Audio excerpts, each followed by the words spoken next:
Good afternoon, everybody. Welcome. Thank you so much for joining us today. My name is Dr. Michael Stanton, and I'll be serving as your facilitator. And I've had the honor over the last several months to work with an amazing group of folks as for technical assistance, and I'll be your facilitator today for the first of its kind ever in the world, the New Mexico Family Advocacy Program, ECHO, for virtual community of practice. Thank you so much for joining us. The NM-FAP, as we call it, is being implemented in the 13th and 2nd Judicial Districts and is an interdisciplinary team of lawyers, social workers, and parent mentors that work effectively together to provide quality parent representation in the court system so that families are given the proper advocacy and the support for reunification or other preferred outcomes.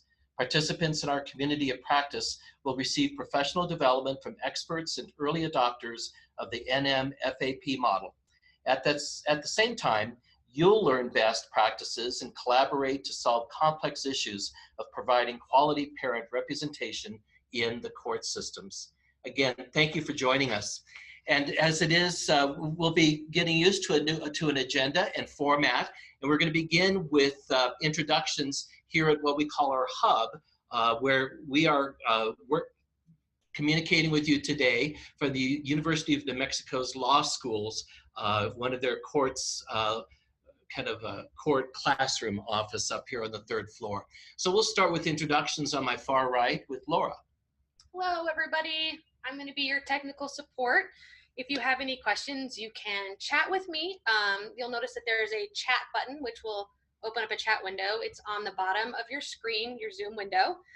For those of you that are using your phone, you can use *6 to mute and unmute. And that's another thing for all participants. You're going to want to unmute before you talk and then mute when you're done. Oh, and also, if you don't mind, when you get a chance, if you could all open up that chat window and put in your name and email and organization so that I can have a list of everyone that attended today. Thank you. Thanks, Laura.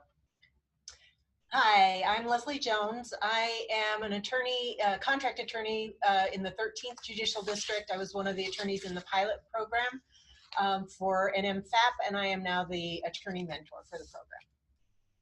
Hi, I'm Kate Lindsay Fior. I'm one of the 2 lead social workers for the New Mexico Family Advocacy Program. Thank you. And now we'll go around the virtual world here that's joined us together and do introductions. Again, when we do our introductions, we would love to ask you to kindly mute your mic or unmute your microphone and tell us your name and what your role is or what you do and where you are calling in from. And we'll start on my far left with Dominica.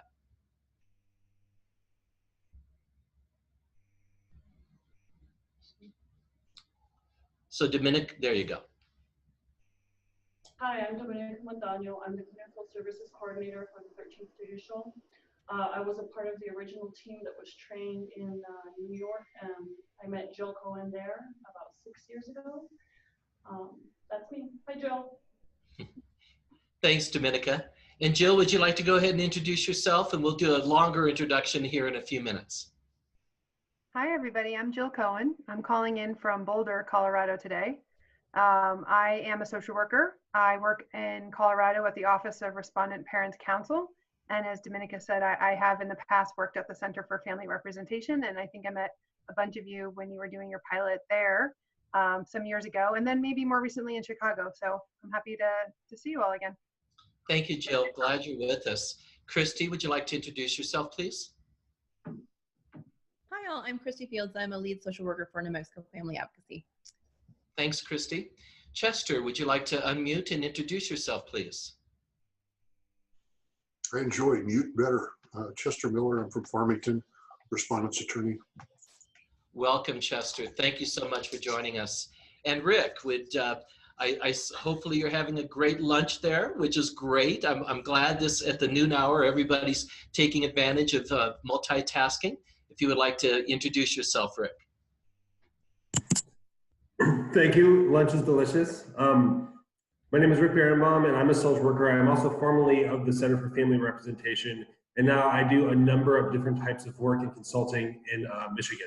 And I was also part of the steering committee for the National Alliance for Parent Representation. Thank you, Rick. We're very glad you're here. Quiva, would you like to unmute and introduce yourself, please? Yes, I'm Quiva Hubbard. I'm the parent mentor for the New Mexico Advocacy Program. Thank you. Catherine, would you like to introduce yourself, please? Hi, yes, I'm Catherine Brock. I'm a social worker for the New Mexico Advocacy Program in Bernalillo County. Thank you, Catherine. Sarah, would you like to unmute and introduce yourself, please?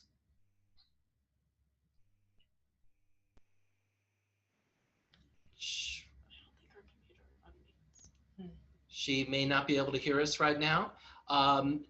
Is it Nady? Would you like to introduce yourself, please? Yes, it's Nati. It's short for Natividad. My name is Natividad Posada, and I work for Children, Youth, and Families Department. Currently, I'm the County Office Manager for Office 3 in Bernalillo. Wonderful. Thank you, Nati. I appreciate that.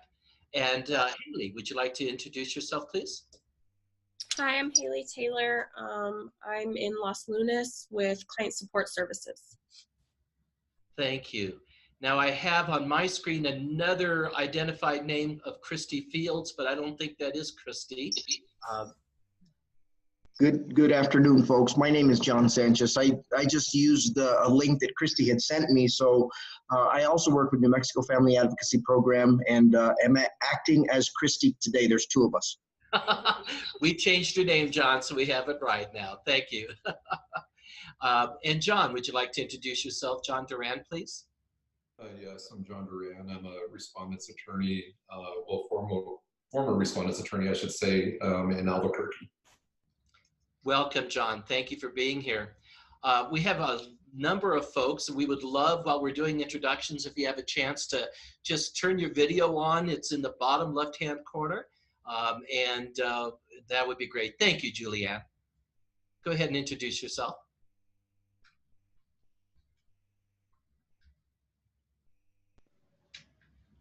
Julianne, can you, there you go. I got it. I couldn't find how to unmute.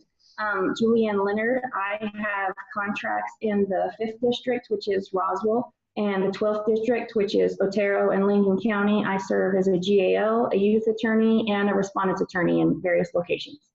Wow, thank you, Julianne. And you have some friends up here saying hello. Anne, if you would like to. Yes, my friend. Hi. Hi, can you hear me? Yes, I can. Hi, I'm Ann Chamberlain. I'm a school social worker and been involved with child welfare for a long time. And I used to run the family drug court in Tucson. So I'm just an interested community member at this point. Welcome. We're glad you're here. Thank you. Bonnie, thank you for turning on your video. And looks like you're walking around, so be careful. Would you like to introduce yourself, please? Bonnie, can you? Looks like we don't have a microphone working for Bonnie just yet. Tanya, would you like to, Bonnie, you want to try again now? Introduce yourself. Hang on just a sec. Wait just a minute. Can you? Yep, there we go. There you go, Bonnie. Okay. Oh, wonderful. Hi, Bonnie Murphy, and I'm an advocate with Educating New Mexico. Welcome. Thank you. Thank you. Tanya, would you like to introduce yourself, please?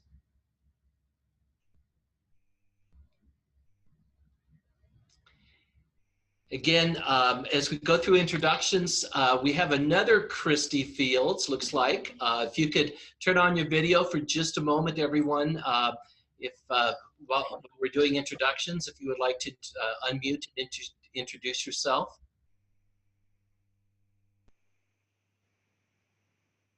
We'll come back to them. Brianna, would you like to introduce yourself, please?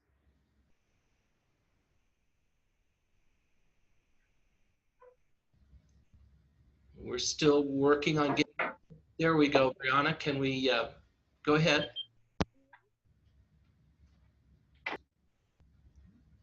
Okay. Unmuted. She unmuted. We'll come back to you, Georgia. Would you like to introduce yourself, please?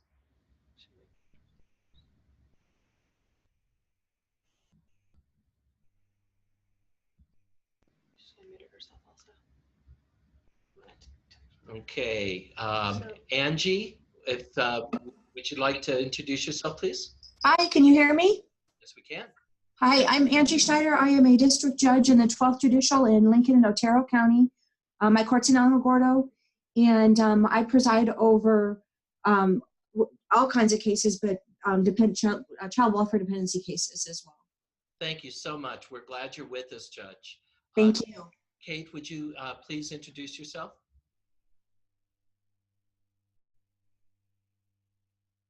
Kate Zephyr. She says her audio and video are not working. So Kate's audio and video is not working, but we're glad you're here, Kate. Nita, would you like to introduce yourself, please? Hi, my name is Nita Day. I'm with the Lucero Law Office, and I represent respondent parents in abuse and neglect proceedings. Thank you so much. We're glad you're here. And we have one of our folks joining by phone with the last 4 digits, 6209. If you can hit your *6 and introduce yourself, we'd appreciate it.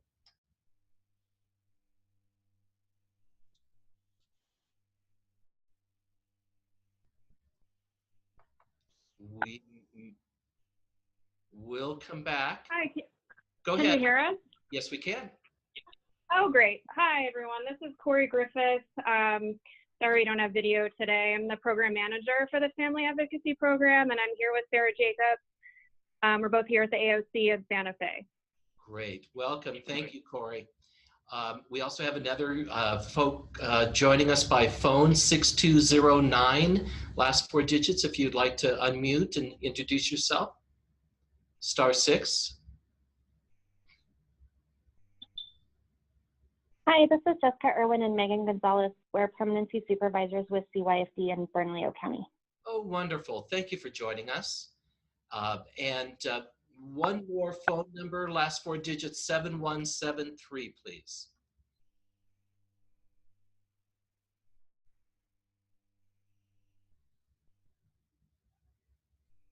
All right.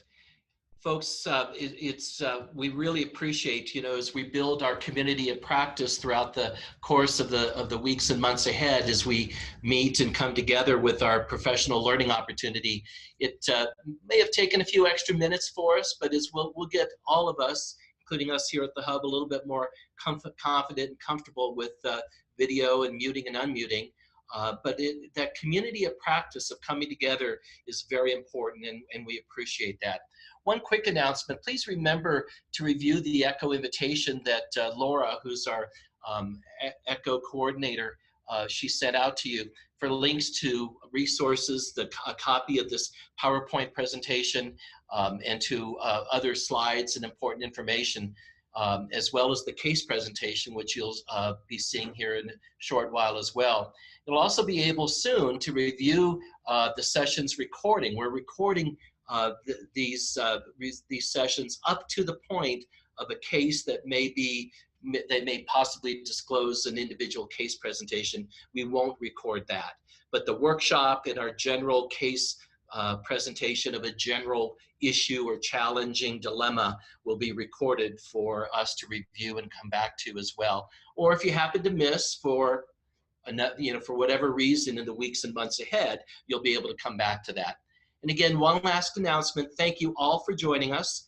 And please, if you have a moment, go into that chat window. You'll see that hopefully on the panel or the pull-down menu for Zoom, and just enter your name and your email for us for our recording to make sure that we have, for our records, so we make sure we have the correct information. So again, thank you so much. And what I'd like to do before we go into our actual full workshop with bear with me just a second here. I don't know what happened. Can we, I'd like to, can we get rid of that?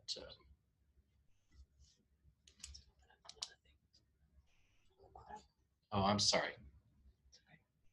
Sorry about folks, we're getting familiar with new technology here. Thank you. Can everybody see the screen that I'm shared with you? If you could just kind of give me a thumbs up, that would be great. All right, good. Again, I want to take just a few minutes here at the beginning to kind of share with you a little bit more. I won't be doing this before each session, I promise. But so many of you, we gave an orientation, an introduction a couple weeks ago, and some of you were with us and others were unable to. But I just want to give you a quick overview of our agenda and the unique project and program that we'll be going through today. ECHO is built from a very unique and very special program out of the University of New Mexico's Health Sciences Center called Project ECHO for the medical community. And since its inception 16 years ago, there are literally several hundred ECHO networks all around the world in 37 countries. And it's been incredibly successful in improving the expertise of medical practitioners all around the world in various diseases and other challenges. Our network, my experience has been transposing that model into the field of education, and I've successfully helped launch 3 or 4 ECHO for Education networks. And ours today is the first of its kind in the world that's incorporating this community of practice of practitioners, of judges, lawyers, social workers, CYFD, case managers, and even community-based providers. And we really are excited. Again, you'll see that our ECHO sessions are intended to be collaborative, focused and timely, rather than coming to a week-long or 3-day or even 2-day convention or conference. You'll be able to get very high-quality, ongoing professional development in these mini lessons, 15 to 20 minutes at a time, as well as case-based discussions. And above and beyond all that, we'll be able to provide a collegial atmosphere and community where all teach and all learn. And you'll be able to see that here right away today. A couple things about etiquette. I think all of you or all of us have done some kind of virtual web conferencing system. And so just a reminder of etiquette is up here on the screen, especially during lunch. Help to remember to keep your phones muted or your microphones muted while you're having your salad or your sandwich. That is more than fine to do 2 or 3 things at once. When you're not speaking, try to mute yourself so that we can have a good, clear network. But we also really want to stress that we ask you to please turn your cameras on. Even though we can't be all around the same table with elbows and conversation, we can do this very virtually in a way that when you have your cameras on, it's really powerful. So when we finish our presentation with Jill and have time for discussion and questions, just take a minute to find that video icon in the bottom left-hand corner and turn that on for us. And then again, later when we go into our case presentation mode, if you're having a bad hair day or something else going on, we'll understand, but we would love to be able to see each of us. Be sure to use that chat function. If you have a question, this is a really wonderful, large, perfect size community of practice together. If you want to chat a question or a comment or a reference or an idea or a resource, find that chat button in the bottom, again, on the bottom screen, and just enter it in, and we'll come back to it a little bit later for you. And as always, we want to be really supportive and good listeners as we have a very unique interdisciplinary group of folks to think of this. We have practicing lawyers, we have judges and hearing officers, social workers, case managers. This is really a very special opportunity for us to come together. So again, thank you. And if you have an opportunity to have an elbow partner with you in future networks, or if you find yourself at the Second Judicial Court, like where Dominica is today, or Sandoval County, we have some remote locations that could be what we call a spoke. Right now, in your living room or in your office, you are a spoke with our hub and spoke network of ECHO. Again, thank you so much. And obviously, we're going to be very careful to avoid disclosing protected client information. Now, what to expect, we're going to have two main sections of each one of our ECHO sessions. The first is our workshop, which will begin in just a minute. That'll be about 15 to 20 minutes, and you'll see there'll be a wide variety we've shared with you, and we'll continue to update our list of professional learning and workshops over the course of from now through December. And if you have a particular topic that you would like to see that's not on there, please send us a chat. We will do our very best to get information on that. Again, case presentations is part 2, and we'll talk more about that in just a few minutes. And then finally, the idea is that although we're here at the Hub, we are not the only experts. All of you have had experience, and we are going to really benefit from all of us teaching and all of us learning. So I want to thank you very much. And then keep in mind that this is not just a webinar at all. This is really a unique program that's going to provide resources outside of our session. We're going to have a resource library, and we'll be putting in those more tools and links to websites, articles over the course of the year, and these, especially our presentations from today. And even more important is mentoring, whether it's with, hopefully with our presenter today, with Jill, or future presenters. They'll be open and in many cases very willing to share some additional time offline to help provide some guidance into new materials and new resources and tools. Again, thank you so much, and access to our resource library will be on that session agenda email that you get the day before each session. So our first part of our session is our today's workshop. And we would like to begin with our first one. And Jill, we really appreciate you being here and our first presenter. Jill is presenting about the Colorado's interdisciplinary parent representation model. And we'll be really speaking toward these 3 learning objectives. Hopefully you can all see them on the screen. A little bit more about a system that has been a little bit more engaged and a little bit more history of involvement in this family advocacy model, how defense team social workers impact permanency outcomes, which is a major goal of our network, and how the Colorado attorney and social worker contractors confront and manage those obstacles that we all face in our day-to-day practice. So again, thank you so much for being with us, Jill. And let me call up your presentation and turn over control to you. Let's see, where is share control?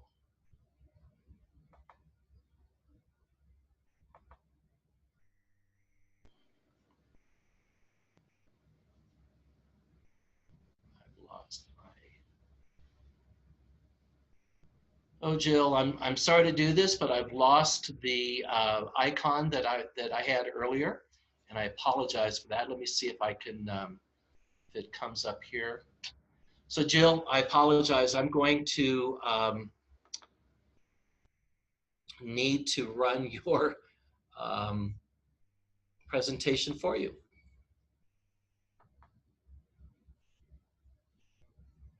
I'm sorry, what did you say? You need me to run it? Do you want me to run it from my computer? Can you go ahead and take control?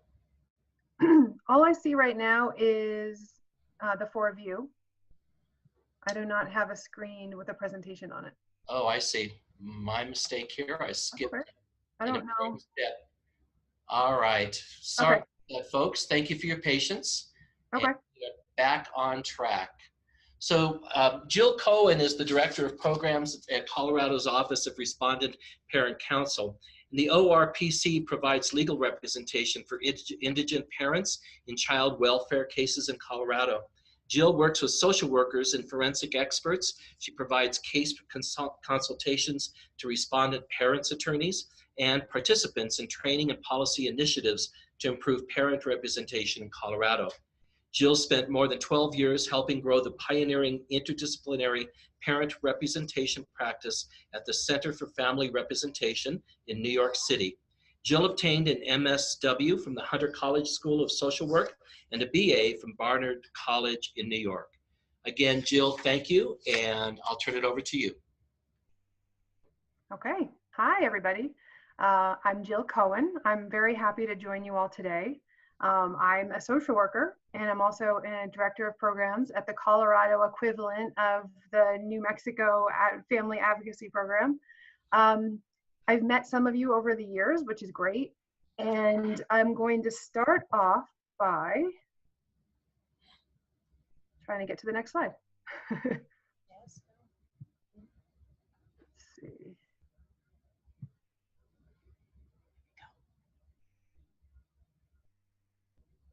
Sorry, I'm trying to get over to this slide I worked before. There you go. Hopefully it won't go too ahead because I pressed it a bunch of times.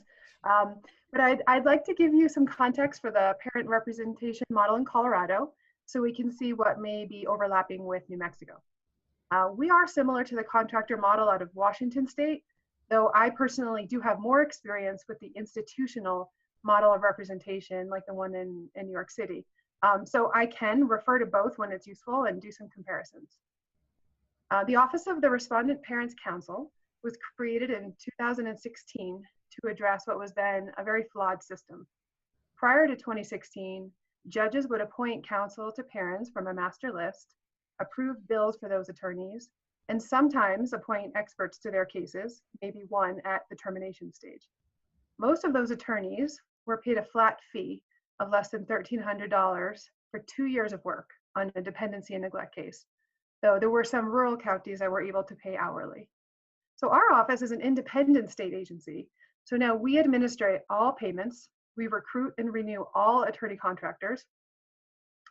We provide ongoing training, case consultation, and resources like social workers and experts to support high quality representation of parents in Colorado. Our respondent parent attorneys earn an hourly wage of about $80 an hour, which is much more in alignment with other contract attorneys in Colorado, like children's guardians ad litem and the contract public defenders. We receive all of our funding to pay attorneys and to run the program, including our social work program, through the state legislature.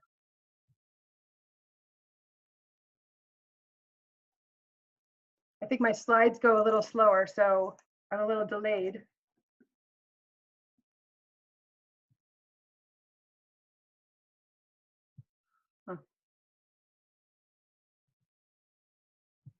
Sorry about that. I'm pressing the next screen. There we go. So we have a small office in Denver. We have 10 full-time staff. We were just approved for 3 more in the upcoming fiscal year. We contract with over, I wrote here 300, but it's actually between 250 and 300 attorneys throughout the state of Colorado. And we also have about 25 social workers who are contractors. And then we have just dozens of investigators, interpreters, and a really growing list of forensic experts that we make available to our respondent parent attorneys. Every single one of these contractors, whether they're attorneys, social workers, investigators, they invoice our office for their work on cases. Our office is also responsible for fielding complaints about attorneys, observing every single contract attorney in court twice a year, providing a lot of training and consultation. And we also have a legislative mandate to improve parent representation in the state of Colorado by using pilot programs. So a few ways that we run our office. In addition to recruiting and ensuring we have strong attorneys for parents in 64 Colorado counties, we spent a significant amount of time helping attorneys with their case strategy and resources. We field approximately 25 to 40 calls every week asking for guidance on cases or to ask for experts and social workers to be appointed to their cases. Through this process, I think it's great. We're able to identify, help individual attorneys, but we also can identify systemic problems. And our office tries to address those through policy work and training and legislative advocacy. So I'm going to give an example of that. So in one county, we were fielding a lot of consultations from parents' attorneys who were asking for guardians ad litem to be assigned to their adult client cases. They were concerned about issues of mental health or intellectual capacity. And this was a practice that was pretty well ingrained in this one county, where every single time there was an issue of mental health or intellectual capacity, an attorney would call and they would want a GAL on that case. So while our contract attorneys must obviously follow the statute and all of the ethical responsibilities in play in Colorado, we also know that this practice of asking for adult GALs was becoming more of a habit for attorneys. So our office organized an attorney and a social worker to go to that county and train those attorneys on when it might be appropriate to request an adult GAL, when and why to also consider the appointment of a social worker to be added to that attorney's team to represent that parent, and really how to help change the county culture around these issues so that parents were getting the help that they needed and they had a solid legal team to do so. We found that including a defense team social worker on cases where there are significant concerns around the client's understanding of the case, confusion around who's who, and where there are mental health or cognitive issues that need to be explored, having a social worker has really helped attorneys engage those clients further in their own representation. It also may negate the need to add another player, an adult GIL, to the mix. So the attorneys in that county now, where we did training, they're much more likely to call us for a consultation to request a social worker to join their defense team. We are always in recruitment mode. Right now, we have open applications for the state for all our parent attorney positions, but we're also looking for good social workers and experts to contract with our office. We contract with social workers who are either have a bachelor's in social work or a master's in social work, or to meet the need, we also contract with family advocates. And our family advocates are bachelor's or master's level professionals with extensive education and field experience in child welfare and all the necessary related fields. And really, these folks are overwhelmingly former caseworkers with the state. This has been a great asset to us, but it has also been a cause of some tension between our office and the local county departments. I know that Washington State also deals with this. I would imagine other jurisdictions do as well. I'm not sure about New Mexico. This was much less common in New York in an institutional model. I think it's related to the contractor model, to rates of pay, the way that caseworkers are paid throughout different jurisdictions.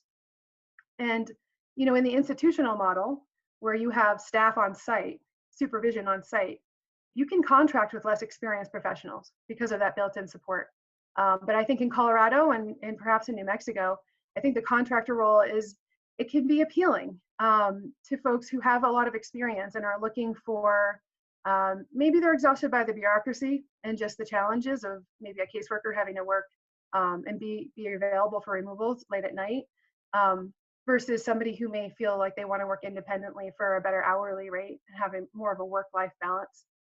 I moved to Colorado 4 years ago from New York City, and actually one of the first jobs I got here was to become a social work contractor with the Office of Respondent Parents Counsel. And I really appreciated the flexibility of contract work, though I was also in that unique position of not needing a lot of supervision and support to do the work because I had a lot of experience doing it in New York. So that's something that I do consider in recruiting new social workers and family advocates, as well as when we consider new attorneys to do the work in Colorado.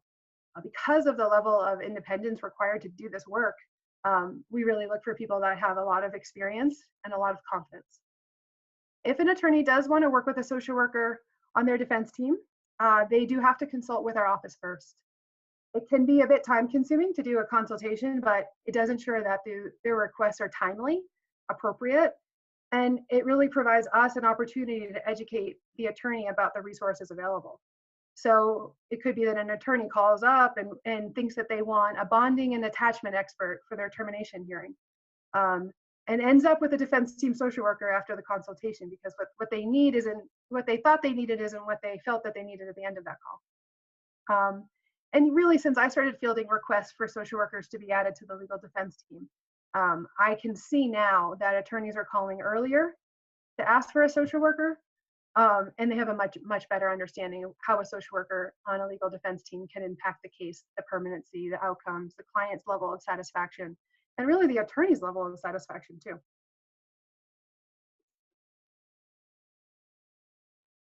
So in 2017, we started a social work pilot program in 3 large judicial districts, encompasses 5 counties. Some of them are rural, some are urban. And we created a system where social workers could automatically be assigned to join a defense team. That review would happen right after an attorney opened the case in our billing system. Some requirements included that there needs to be a child under the age of 6 on the dependency and neglect petition and an out-of-home removal. And the social workers in these counties reached capacity almost immediately. And now when they have an opening, it's filled immediately, and we have dozens of cases that are waiting for review or being rejected just because of capacity.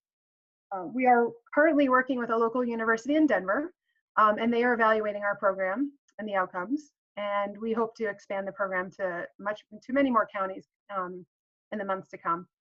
We already know that interdisciplinary parent representation is a best practice. We're familiar with the literature and the many other states that are doing this, I think, very successfully. But we also know that we need to demonstrate to our legislature in Colorado. So we have had to do a bit of reinventing of the wheel. Our researchers are focused on the team's impact, the legal team, legal lawyer and a social worker, on the permanency timeframes and outcomes for families. So we will also try to show cost savings, although I think that might take us a while. Right now we have about 120 current open cases and 84 cases that have been closed. We're in the process of reviewing the data on our closed cases and starting client interviews. I have a lot of anecdotes related to the work because I do oversee the program, and I was also in the program as a contract social worker. But one achievement I want to highlight is that I think our attorneys who work in the pilot program, they became very accustomed to having a social worker join their team very early on in the life of a case. And those same attorneys are our frequent callers. They're the ones that, even if their case does not meet the guidelines for the pilot program, or the pilot program social worker is to capacity, they're the ones that are calling us and understanding the impact of having a social worker join in, even pre-adjudication, as opposed to coming in to play cleanup when there's a crisis. So that's for me is a huge success, because I really think it's changing the status quo in those counties.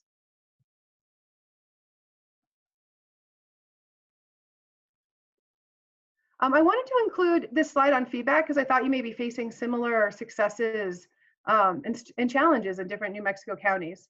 I don't know if you face any feedback from county attorneys or caseworkers when you have a social worker on your legal defense team. We do, absolutely. Overall feedback from our attorneys, clients, and social workers working with the team is positive. But we have some counties that they threaten to subpoena our social workers, or they refuse social workers to observe visits at the Department of Social Services. They refuse to collaborate. I think that as interdisciplinary representation becomes more commonplace, that these same folks will likely get on board, or at least stop being so obstructionist. We continue to try to educate them, but there's a lot of counties, and we have a county system in Colorado, and there's a different culture in every single county. So really traveling around and getting to the heart of that has been challenging. I know I recently received some delayed feedback from my own work as a social worker contractor here. Some of that feedback was one caseworker was concerned that when I was on the case, the parent stopped communicating as frequently with her. And in another case, a grandfather found me very intimidating. He was the kinship care provider, and I think he was definitely intimidated by my presence at meetings and my asking a lot of questions. I think the most striking feedback that I have that informs how I do training with social worker contractors is that there can be a real discomfort that a team social worker has a completely confidential relationship with the client. And I think that this sometimes results in a caseworker not trusting the social worker on that legal defense team. This is definitely something that happened in New York in the institutional model. And I'm very sympathetic to the county workers feeling this way, since it's not like they could just have the client sign a release and talk to the social worker and get like an unfettered progress report. So I can see why they see it as something that can be frustrating. I think it takes a lot of explaining and patience and validation and repetition to win over some of the caseworkers. And I think that that's really where we are right now in Colorado, is trying to win over hearts and minds. I'm gonna see, skip this for 1 second because I want to make sure. I have a slide that I think I lost, slide 7. I'm going to try to get there.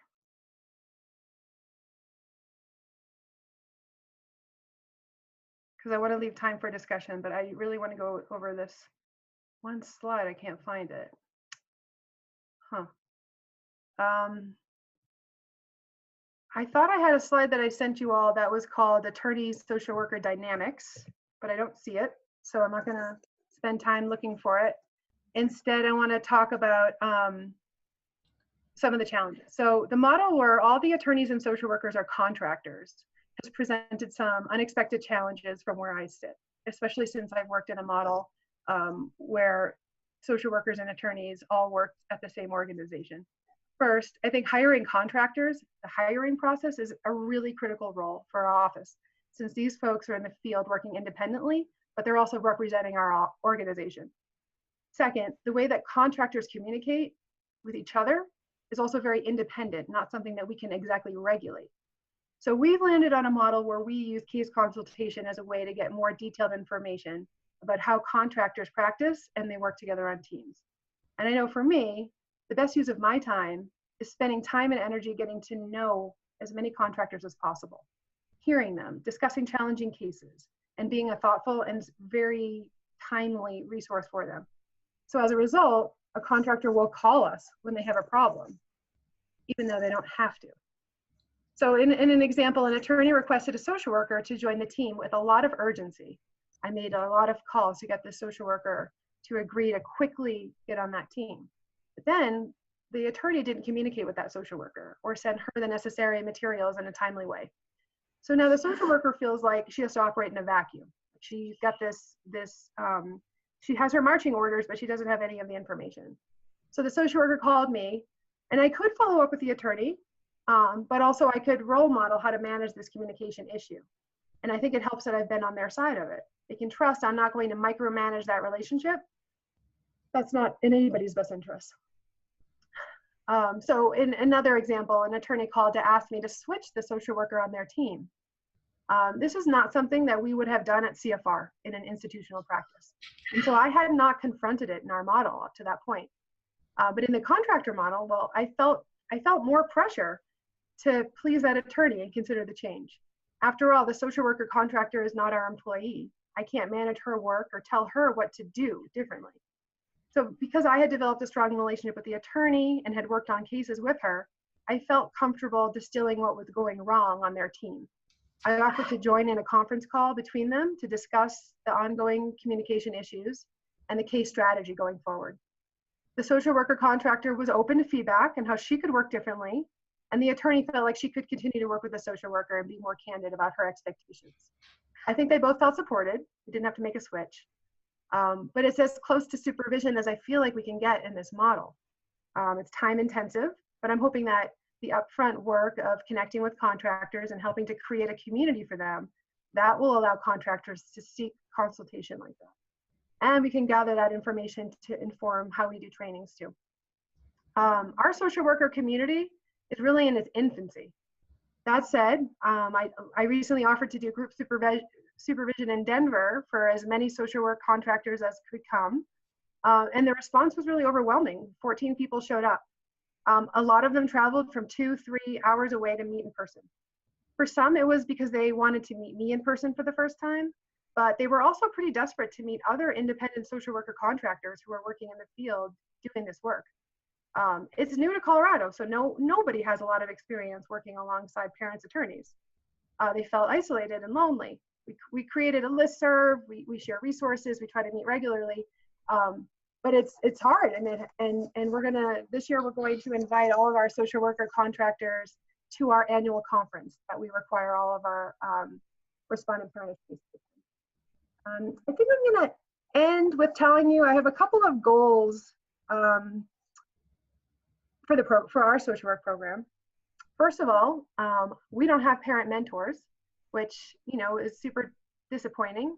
So I'd like to include parent mentors on our teams. I'd like to travel to see contractors more throughout the state. I'd like to devise a way to give more professional feedback to social work contractors and to respondent parent attorneys on how to work well with social workers. I'd like to have more training and supervision around those issues. And I'd like to recruit more people. We do not have enough social workers, even with the 25 across the state, to meet the demand of attorneys making the requests. I think all I can say right now is that we're on the road to having interdisciplinary parent representation work on a small scale.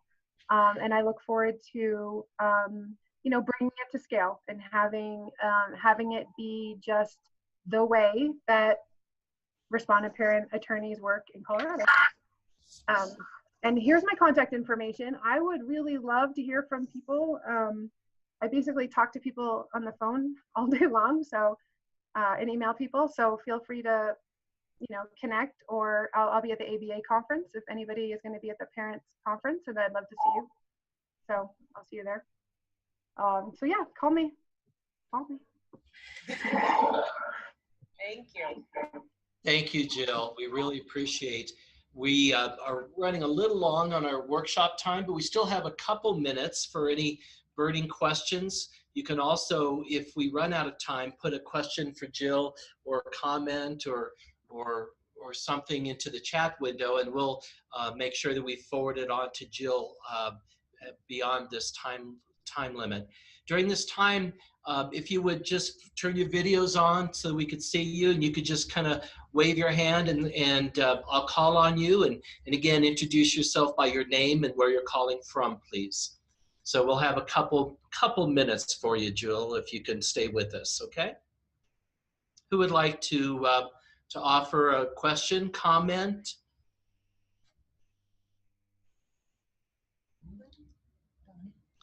Bonnie, looks like you're getting ready there. Go ahead and unmute yourself, please. Thank you. Hi, my name is Bonnie Murphy, and I've been an educator for about 26 years, and really appreciate being part of this advocacy program. That is what I'm doing now. I just am very inspired, not only by what you all are doing, what we're doing through Project ECHO, but also what you all are doing in Colorado. So you said there were a couple of other states that have this model as well, New York and did you say Washington? Well, I mean, there's a lot of states that have a model of including social workers on teams, but in New York, the example is like and Rick is on the call as well, and the Center for Family Representation, as well as 2 or 3 other organizations, they have an institutional model of representation. So all of their parent attorneys are on staff, and all of their social workers and parent mentors and paralegals and supervisors are all employees of an organization. And so, they have a supervisor, they have coverage, they have mandatory training and professional development.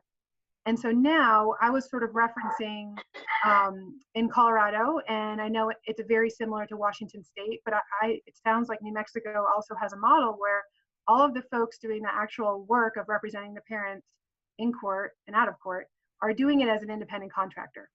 And so that is just, it can be a huge, for me, it was such a huge shift in how you provide training, supervision, support, how you troubleshoot communication problems or difficult cases when everybody works for themselves and you're not their boss.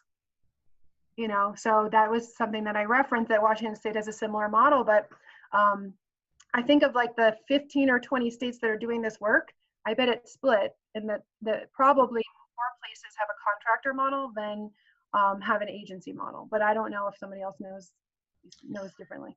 Thank you, Bonnie. Thank you. Anyone else has a question or comment for us? Christy, did you have a comment there? I have a question for Jill. Hi, my name is Christy Fields. I'm a lead social worker for the Family Advocacy Program here in New Mexico. So in terms of your 25 social workers, do you ever get requests from attorneys who have parents on the same case that are opposing counsel for each of them to have a social worker? Yes, we do.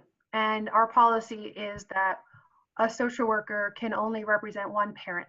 And so I either would assign a social worker for each parent, Or sometimes I'll conference call with the both respondent parents attorneys and ask them to prioritize between the two of them, whose client is in, who's a higher priority in terms of need.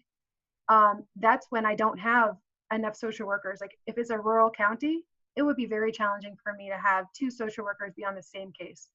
I truly believe that as a social worker, you can't work with both parents. You can't have confidentiality with both parents. And the classic example is, you know, both parents are doing well, they're on the same page, they have the same kind of treatment plan, they're planning together. And then the social worker is working with them. And then at some point during that representation, the mother decides she doesn't want to be with the father anymore. And so now, whose allegiance do you have? Do you have to, I mean, in my opinion, you would have to conflict off both cases. And I think that can be very detrimental. That said, I do believe that if another parent overhears what a social worker is doing to advocate for one parent, good. Like they can benefit, like as many people that can benefit from their knowledge and expertise and advocacy, great. It just is never going to be that same confidential relationship. Thank you, Jill. Thank you all. And Jill, I really want to thank you again for giving us a wonderful overview of what you are doing there, but also a lot of similarities to the movement and the efforts going on here in New Mexico and what we aspire to be able to do and to grow in the years ahead. So thank you so much for sharing your time and expertise with us. And folks, although we've run out of time for our workshop section, if you had another question or comment that you thought of in the time we have remaining, just go ahead and enter that into the chat or send an email to our email address, and we'll be sure to get that feedback for you. So again, thank you so much.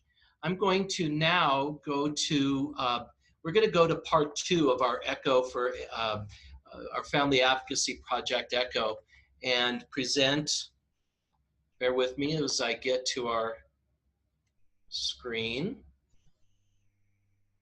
kind of give you a brief, very quick introduction to our next section of our ECHO session. Bear with me as I get into the slideshow. So as you will see from looking at our case, at our schedule of topics of the remainder of 2019, there's a wide variety of topics, some that may be a little bit more pertinent for social workers and others will be very pertinent to lawyers. We intend to get both of those areas focused on each month so that there'll be something for you in the workshop. But part 2 is our case-based learning, and this is a very exciting and very different format of learning. We as adults do well and do best in our learning process when we're trying to solve a complex challenge or dilemma in front of us. In our NMFAP ECHO sessions, we will be looking at 2 different types of case-based learning opportunities, as you can see on the screen. One where we'll have a case presentation like we'll be modeling today with Leslie in a minute, that is more process or clinically driven issues, and others that will be maybe a little bit more specific about a case where the names and some key details will be eliminated or closed out so that we could make sure that all of us, as many of us, can collaborate on that section. We'll have more details on that later in just a minute for you.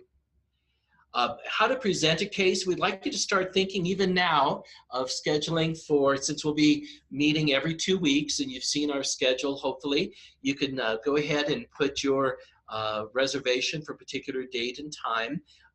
And we'll be sending out a reservation form after this ECHO session is over in the next couple of days, or you could just go ahead and enter into chat to Laura to catch that you would like to present your case on April, whatever the next session is, I'm sorry, April 16th or beyond. Then there'll be a form, a case presentation form, which we'll be sending out to you. Very simple, take you just a few minutes, is our intent to fill out and complete and then return to us. And then then you'll come and present. You'll be presenting. You don't have to be here with us at the hub. You can do it virtually from your office or from your location there. And then we'll be collecting those recommendations for you, not just from the experts within the hub and in our spokes, but from all over our network. We're all teach and all learn. So we'll be keeping a recording or writing down those recommendations and sending them out to you electronically in the next couple days after this session. We do have a protocol that we're going to follow and model for you today with Leslie and I, and we'll be presenting a case that typically will take 2, 3, 4, 5 minutes with a little bit of background. You'll see the form in a minute. And we'll do a quick summary of that driving question. And then we'll go across the network asking for clarifying questions that could be used to help kind of dig a little bit deeper to find some information that might help you in the next couple minutes when we go into our recommendation segment. And then we'll go through in a more popcorn style, I call, where we have that opportunity and the time that we have to just offer, try this, try that. I've tried this in my community and it seems to work. You might consider this. Same thing of using the chat window to help manage that extra time for us, and that would be great in managing some additional resources and information. So that very quickly is an overview of our case-based learning segment, and we're going to go right to our case presentation that we're going to be using today. And Leslie, I know this, if you could kind of give us some background and I'll be sharing with you. Hopefully everybody could see the screen well today. And give us a little bit of background and share with us what your case presentation might be. Okay, so this is an issue that is recurring. I've had this come up in a number of cases throughout the years, and it's always something that is frustrating.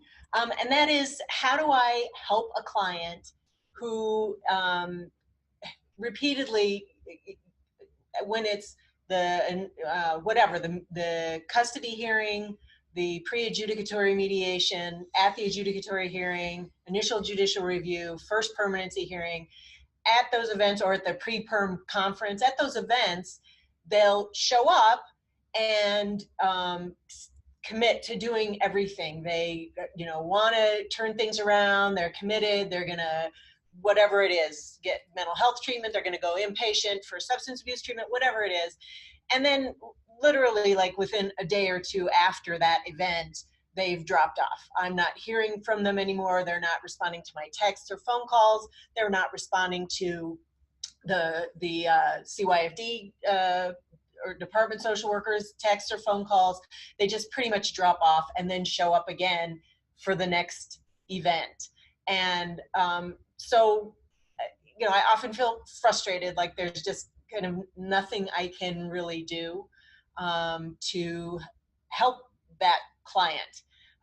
So what I've noted on the form, hopefully you can see it, is that basically the two things that I have tried, I call one of them reality testing, and that is where I really sit down with them and go through the timelines for our cases, where we're at in the timelines, go through all of the elements of their treatment plans, document what they've done, what they haven't done, what the department is going to say they have or have not done, who I would expect the department to call as witnesses if we end up with a change of plan being proposed by the department, and what I would expect those witnesses to say, and so really do that kind of reality testing with them. And the other is what I call fantasy testing, which is where I ask them to tell me, what is it that would turn things around? What if you could make anything happen, what would you do to turn things around? And then try to work with them about making that real. How realistic is that? And what they could actually do to take those steps. So that's my dilemma. And I'm gonna assume that those that do this work have had this client as many times as I have. Thank you. Let me bring us back to our screen here and have a chance. Leslie, thank you. It seems like your driving question for us today is to take a look at some ideas that is really based on a general issue, focused on how to best help a client that insists that they want to turn things around but doesn't really follow through. Is that right? Okay. So let's begin with some clarifying questions, and it's okay to kind of ask a leading question, and in our time remaining, maybe even offer a recommendation right away as well, so that we have a chance to discuss this. And again, some of the protocol: unmute yourself, kind of wave, and so that I can recognize you and call on you, and then unmute and introduce yourself by name and where you're calling from. Who would like to go first? And this would be a great opportunity to have folks that have stopped their video to find that icon and start it again for us. That would be great. Who would like to go first? Yes, Quiba. Some of the things I would look at is some more domains, like personal domains. Is the mother or the parent dealing with homelessness? Is it employment issues? Is it mental health issues? You know, a lot of the cases, the parents feel a little discouraged, and so they no longer want to fight and don't know how to say it. And so dealing with all these other issues, they feel like they can't provide for their child. So in front of others, they feel that they have to say what sounds good, you know, to please who's in front of them. But deep down, other things are stressors.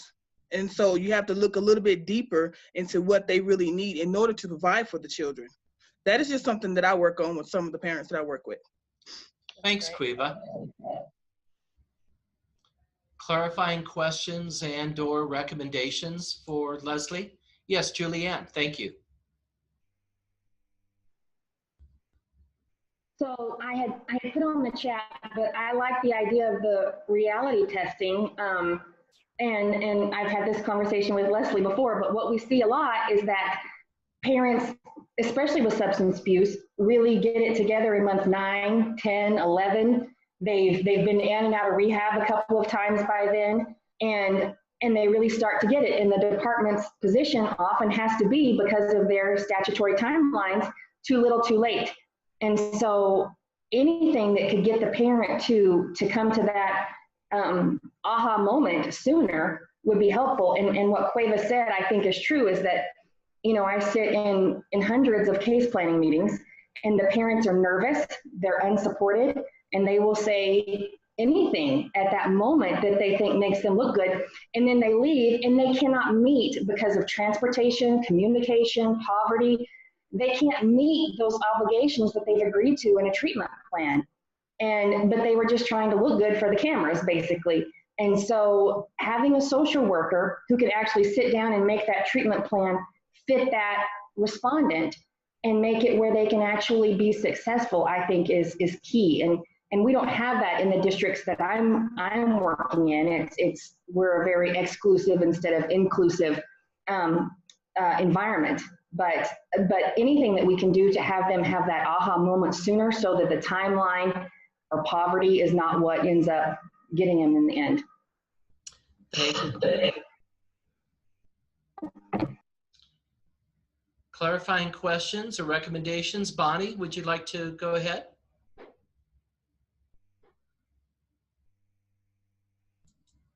Hi, I wanted to just say yes, that I think that looking at the details of what exactly is causing the issues for the parent, but I wanted to ask, who is the client? Is it the child or the parent?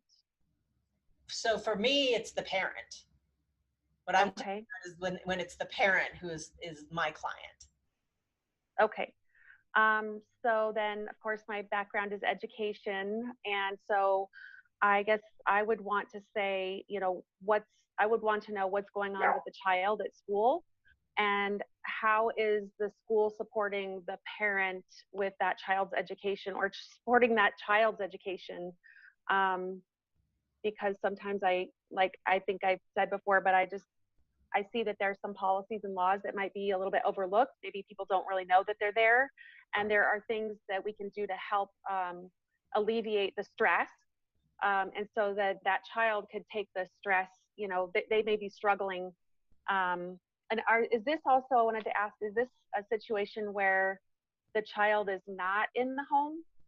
Yes, this is a situation where the child is not in the home, but a couple of things that I'm hearing you say. One is that we may be overlooking opportunities to get the parent engaged in the child's schooling, because I know that happens sometimes in our cases when a parent's not doing the other aspects of their treatment plan.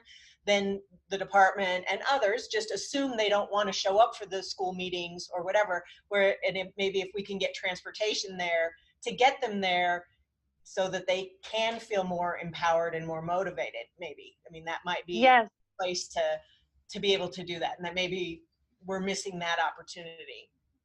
Yes, and also in addition to that, maybe looking at the before, what happened when she was talking about the treatment plan, kind of looking at what was happening at the beginning before, and how was the parent responding or not responding to those educational needs, because the stresses that come from school to home can put additional trauma on both children and parents. So kind of looking at the preventative part of it.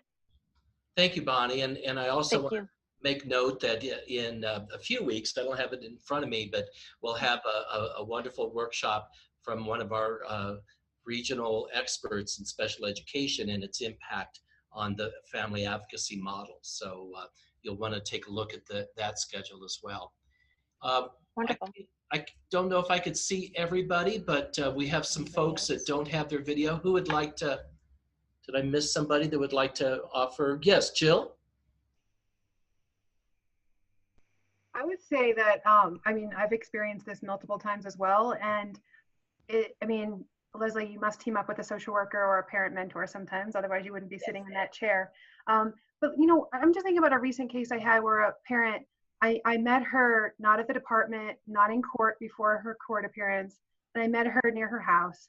And then really what we decided to do, because she had so many things on her list, I was like, what do you want to, what's one thing that we could do together? Like, I'll go with you to your intake appointment for your substance abuse class.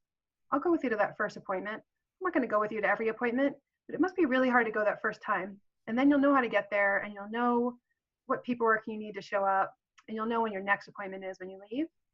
And I think that really built trust between us and built rapport so that we could have honest conversations, so that it becomes a lot easier to say to that client, you know, 4 months in, hey, you keep saying yes to everything. You're going to do it, but then you're not doing it. It's okay with me if you're deciding not to do this. Right. I'm not going to be mad at you.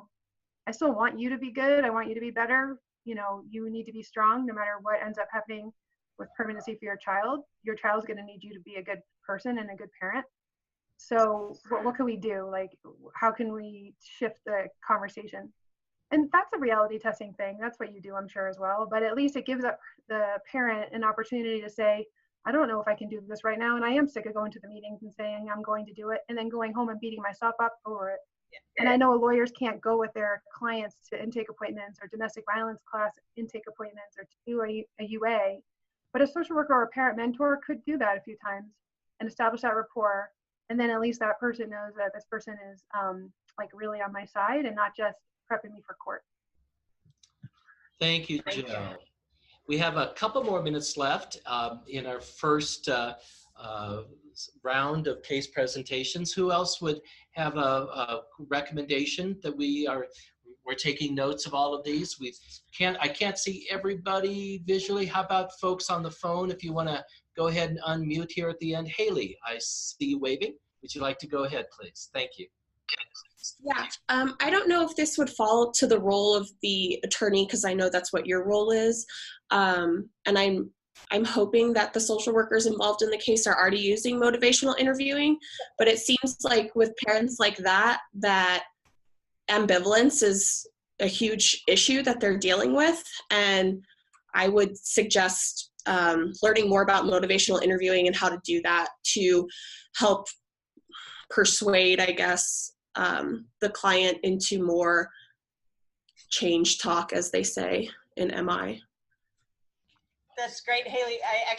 Beth Gillia, I don't know how many of you know who Beth Gillia is here. She works at the Corinne Wolf Law Center, and she just handed me a paper that said exactly that. We can use motivational interviewing techniques to identify where the client's starting point is and use that. Yeah. So that's great. Wonderful. Thank you. Caitlin, do you have anything you'd like to add from your perspective as a... I would say all of the suggestions that we've received are very helpful and very good. I know in cases where we do have a social worker attached to the case, we do have these conversations with clients together and use some of these techniques. So this was really more of a scenario where there was not a social worker available. I want to thank all of you for joining us today. We're not quite done. If you can give us another minute or two here, Laura is typing in by hand a link to our post-session reflection form and evaluation. As Jill mentioned in her program, we're also, because our project is being funded fully from a federal grant, we are doing data gathering and evaluation and reporting for this grant, and it'll be important to get your feedback at two levels: for our report to to our grantors, but also for us as we, this is our very first session, and we would love to get your feedback in our cycle of continuous improvement. We are very excited of our topics ahead and our opportunities that we have available to us in the weeks and months ahead with workshops, case presentations. So if you can take a few minutes before you leave to your next appointment, or if not later at the end of the day or in the morning, please take a few minutes. It'll only take maybe, I don't know what, 3 or 4 minutes to kind of put your thoughts in. We really will look at those and continue to improve our our effective special family advocacy project, ECHO. I want to really thank all of you for joining us today, and I want to remind us of a couple final announcements. Our next ECHO session will be in 2 weeks, and it'll be an opportunity to really, again, continue to build our expertise in our practice.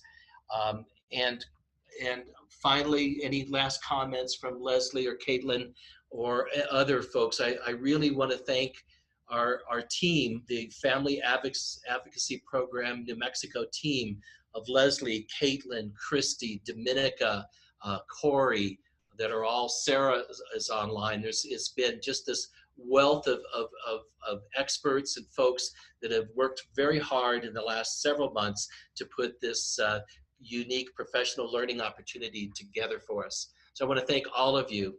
And again, we look forward to seeing you in 2 weeks, 12 o'clock. Check your emails for invitations and details from Laura. Laura, I really want to also thank you as coordinator, and any comments or announcements before we sign off. No, if anybody who had some technical difficulties would like to email me, I'll put my email in here. I can help you throughout the week and answer questions. We don't have to wait until we're moving. Try to get those video cameras going for next time too, okay? Thank you, everybody. Thank you so much for joining us. Thank you, Jill. Thank you very much, Jill. We appreciate it. Yes.